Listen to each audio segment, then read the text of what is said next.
स्वागत है एक बार फिर से आप सभी का R study CTET point YouTube channel पे। इस चैनल के माध्यम से आप जिस टॉपिक के बारे में आज अध्ययन करने वाले हैं वह टॉपिक है आपका व्यक्तित्व। यानी कि आज की इस वीडियो के माध्यम से आप पर्सनालिटी के बारे में अध्ययन करने वाले हैं। पर्सनालिटी क्या होता है, इससे जुड़े हुए सारी बातों का आप इस वीडियो के माध्यम से अध्ययन करेंगे। तो चलिए सबसे पहले हम लोग जानते हैं कि इस वीडियो के माध्यम से आप किन चीज़ों का अध्ययन करेंगे।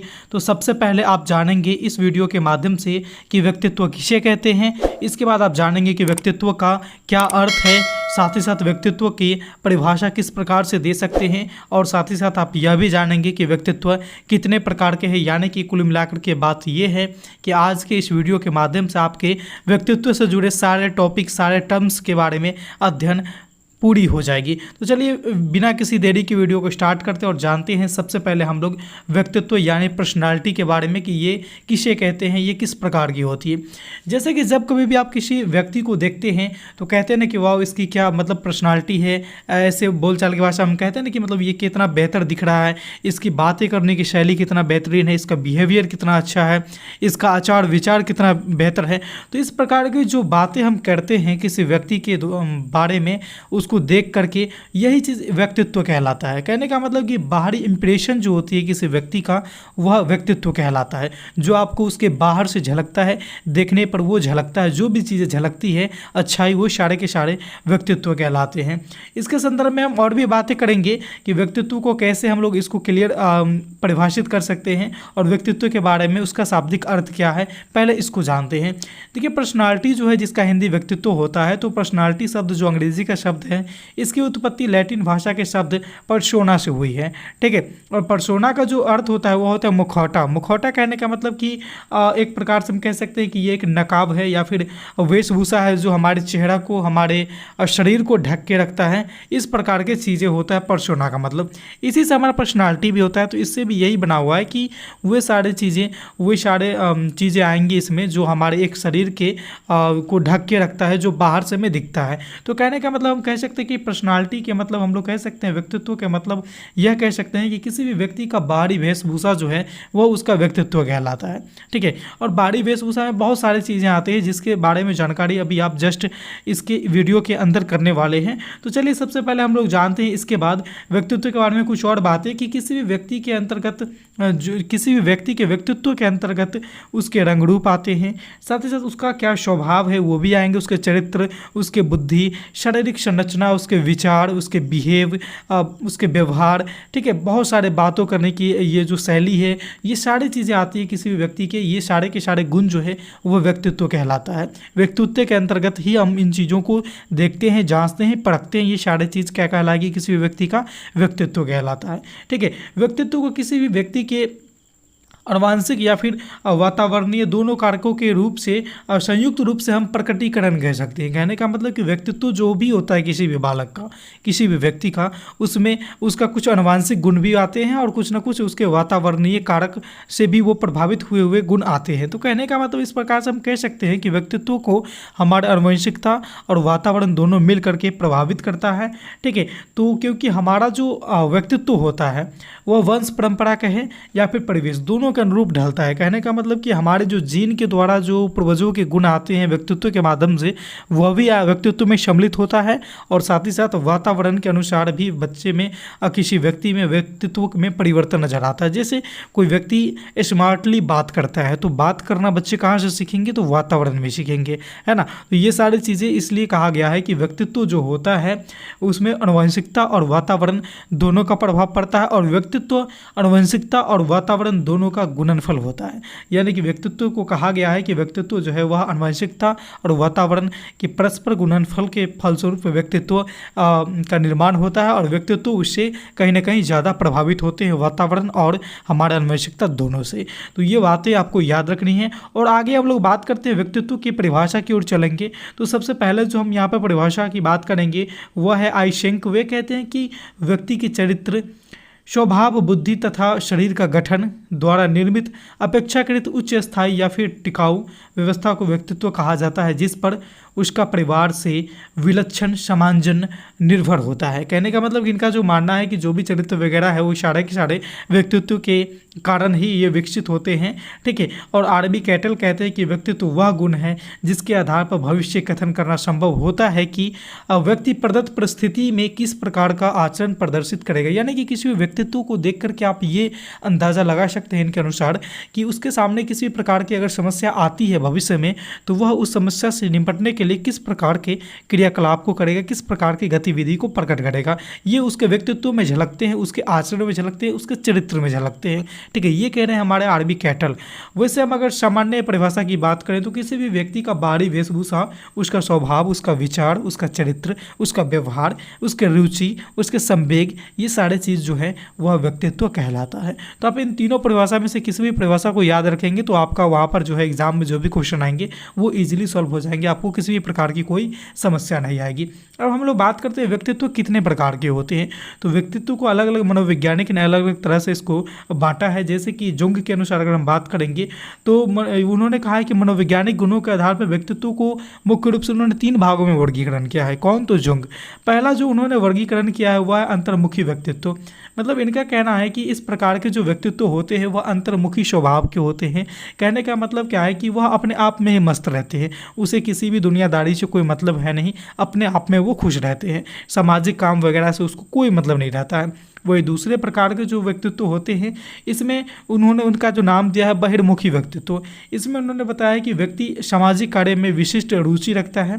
कहने का मतलब कि वो बड़बोला होता है, मतलब सबसे बात विचार करना पसंद करेगा और समूह में रहना पसंद करता है। और ऐसे जो व्यक्तित्व के लोग होते हैं, कहने का मतलब कि बहिर्मुखी व्यक्तित्व के जो लोग होंगे वह समूह में कार्य करना भी पसंद करते हैं। तीसरे प्रकार के जो व्यक्तित्व के प्रकार है के अनुसार वह है उभयमुखी व्यक्तित्व। उभय का मतलब होता है दोनों। मतलब क्या है कि अभी आपने जो दोनों प्रकार के व्यक्तित्व को देखा है वो दोनों प्रकार के व्यक्तित्व का गुण इस प्रकार के व्यक्ति में देखने को मिलता है। यानी कि इस प्रकार के जो व्यक्ति होते हैं उसका जो व्यक्तित्व है वह अंतर्मुखी और बाह्यमुखी दोनों प्रकार के व्यक्तित्व का समावेशन होता है इसमें, ठीक है। यानी दोनों के योग इसमें पाए जाते हैं। तो जुंग ने मनोविज्ञान के आधार पे व्यक्तित्व को 3 भागों में वर्गीकृत किया जो आपने अभी जस्ट जाना। शेल्डन एक ऐसे मनोवैज्ञानिक है जो शारीरिक गुणों के आधार पे व्यक्तित्व को बंटवारा किया है।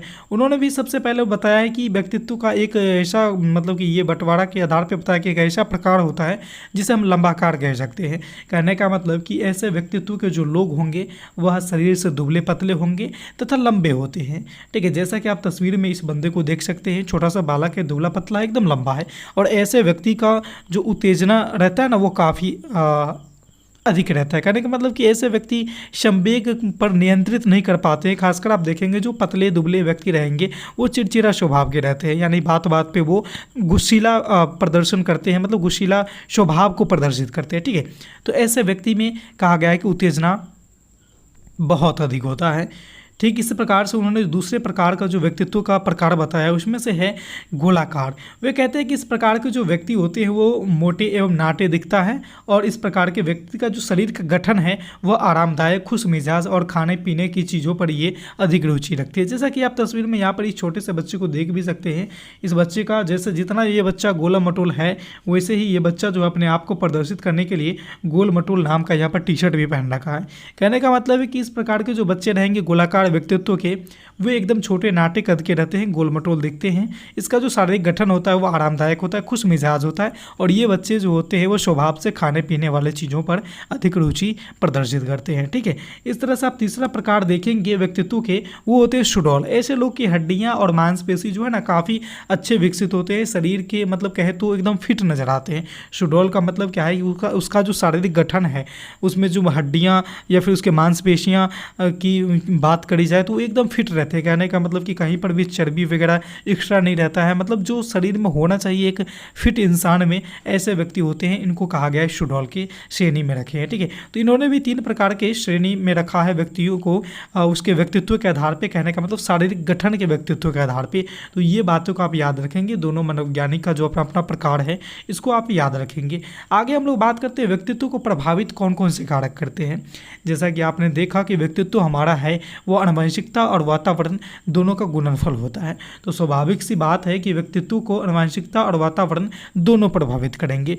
जैसे कि हम पहले बात कर लेते हैं आनुवंशिक कारक की, तो आनुवंशिक कारक के अंतर्गत किसी भी बालक का या फिर किसी भी व्यक्ति का रंग रूप, उसका आकार, लंबाई, भार इत्यादि अगर उसके पूर्वजों से मैच करते हैं, कहने का मतलब कि पूर्वजों से मिलते हैं, पूर्वजों पर गया है, तो कहने का मतलब क्या है कि उसका जो व्यक्तित्व है उस पर आनुवंशिक कारक ज़्यादा हावी रहा है, यानी उसका जो व्यक्तित्व है आनुवंशिक कारकों से ज़्यादा प्रभावित हुआ है। ठीक है, वही दूसरे प्रकार के जो वातावरणीय कारक होते हैं, इसमें ऐसा आपको देखने को मिलेगा कि बहुत से ऐसे व्यक्ति होते हैं जिसका व्यक्तित्व जो है वातावरण से काफ़ी प्रभावित होता है। कहने का मतलब कि वातावरण के अंतर्गत अनेकों ऐसे कारक आते हैं जो व्यक्ति के व्यक्तित्व को प्रभावित करते हैं। जैसे कि वातावरण के अंतर्गत आने वाले परिवार, भोजन, माता पिता का दृष्टिकोण, परिवेश, स्कूल, शिक्षकों का व्यवहार, या फिर बात करेंगे तो मित्रों के समूह, संचार के माध्यम, ये सारे बच्चों के व्यक्तित्व पर अपना गहरा इफेक्ट को डालते हैं। जैसे परिवार की बात कर लेंगे तो परिवार में अगर अच्छे व्यक्तित्व के लोग रहते हैं, अच्छे पर्सनालिटी के लोग हैं, कहने का मतलब कि बात विचार भी तो व्यक्तित्व में आते हैं, उसका आचरण भी तो व्यक्तित्व में आते हैं, तो इस तरह के अगर प्रदर्शित करेंगे तो बच्चे में भी इस तरह का गुण, अच्छे व्यक्तित्व विकसित होंगे। उसको अगर अच्छा भोजन मिलेगा तो उसका शारीरिक गठन अच्छा होगा, जो कि शारीरिक बनावट भी व्यक्तित्व में एक अहम भूमिका निभाता है। तो ये सारी चीज़ें आपको वातावरण के अंतर्गत दिखेंगे। जैसे माता पिता का दृष्टिकोण है, बच्चों का मित्र समूह जो होता है अगर अच्छा है फिर बच्चे पर अच्छा इफेक्ट पड़ेगा। जैसे संचार के माध्यम में जैसे मोबाइल, टेलीफोन वगैरह आते हैं, टेलीविज़न वगैरह आते हैं, तो इसमें बच्चे अगर अच्छे चीज़ को देखेंगे जिससे उसका व्यक्तित्व अच्छे ढंग से विकसित हो सके तो फिर उसके लिए ये लाभदायक है। अगर वो इसका अपोजिट को डायरेक्शन में देखेंगे तो फिर उसका व्यक्तित्व यहाँ पे डैमेज होता है। ठीक है, तो इस तरह से आप देखेंगे कि वातावरण और आनुवंशिक हमारे बच्चे के व्यक्तित्व को काफ़ी हद तक प्रभावित भी करते हैं। ठीक है, अब हम लोग किसी व्यक्ति के व्यक्तित्व के गुण और विशेषता की बात करेंगे तो आप पाएंगे कि व्यक्तित्व एक ऐसा चीज़ होता है जो किसी भी व्यक्ति का पहला परिचय करवाता है। कहने का मतलब कि जब कभी भी किसी व्यक्ति को आप देखेंगे तो फर्स्ट इंप्रेशन जो है उसको देख करके आपको लगेगा कि उसका पर्सनालिटी कैसा है, उसका बात विचार करने का तरीका कैसा है ना, उसके चलने का स्टाइल कैसा है, बैठने का स्टाइल कैसा है। तो ये सारी चीज़ आप बाहरी बिहेवियर को देखते हैं जो आपको बाहर से दिख जाते हैं। तो किसी भी व्यक्ति का पहला परिचय जो है वो उसका व्यक्तित्व ही करवाता है। दूसरे नंबर पर आप देखेंगे इसकी विशेषता में तो व्यक्तित्व गतिशील होता है। कहने का मतलब कि प्रत्येक व्यक्ति का जो व्यक्तित्व है वह दिन प्रतिदिन बदलते रहता है। ऐसा नहीं कि जो व्यक्ति का व्यक्तित्व अगर खराब है फिर वो आगे कभी सही नहीं होगा, ऐसा बिल्कुल नहीं है, वो दिन प्रतिदिन बदलते रहता है। इसलिए कहा गया कि व्यक्तित्व जो होता है, पर्सनालिटी जो होता है वह गतिशील होता है। नेक्स्ट पॉइंट है आपका इसका विशेषता के संदर्भ में कि व्यक्तित्व आनुवंशिकता और वातावरण दोनों के कारकों के अनुरूप बदलते रहते हैं। कहने का मतलब कि दोनों मिल करके उसको प्रभावित करते हैं। ठीक है, और व्यक्तित्व के माध्यम से किसी भी व्यक्ति के स्वभाव, उसके चरित्र, उसके रुचि, क्षमता इत्यादि का पता लगाया जा सकता है। यह भी व्यक्तित्व का एक विशेषता है, गुण है। तो मैं आपको आज की इस वीडियो के माध्यम से व्यक्तित्व के बारे में सारी जानकारी को दिया। मुझे उम्मीद है कि यह टॉपिक आपको अच्छे से क्लियर हो गई होगी। अगर फिर भी किसी प्रकार की समस्या है तो आप हमें कमेंट के माध्यम से ज़रूर बताइएगा, मैं उन चीज़ों को दूर करने का पूरा कोशिश करूँगा। अगर वीडियो अच्छी लगी, सब चीज़ समझ में आ गई तो ये भी चीज़ें आप हमें कमेंट के माध्यम से ज़रूर बताइएगा। आपका फीडबैक मुझे और बेहतर बनाने में मदद करेगा, इसलिए आप लोग फीडबैक कमेंट के माध्यम से ज़रूर दीजिएगा। और हाँ, अगर आप मेरे चैनल पे पहली बार आए हैं तो चैनल को सब्सक्राइब करके लाइक वाले बटन को प्रेस करते हुए आप बेल वाले आइकन को प्रेस भी कर लीजिएगा, ताकि जब कभी भी इसी तरह के यूज़फुल कंटेंट मैं आपके लिए अपलोड करूं तो सबसे पहले नोटिफिकेशन आप तक पहुंच जाए। तो इस वीडियो में बस इतना ही था, फिर मिलते हैं अगले वीडियो में नए टॉपिक के साथ। तब तक के लिए देखते रहिए हमारे चैनल आर के स्टडी सीटेट पॉइंट को। धन्यवाद।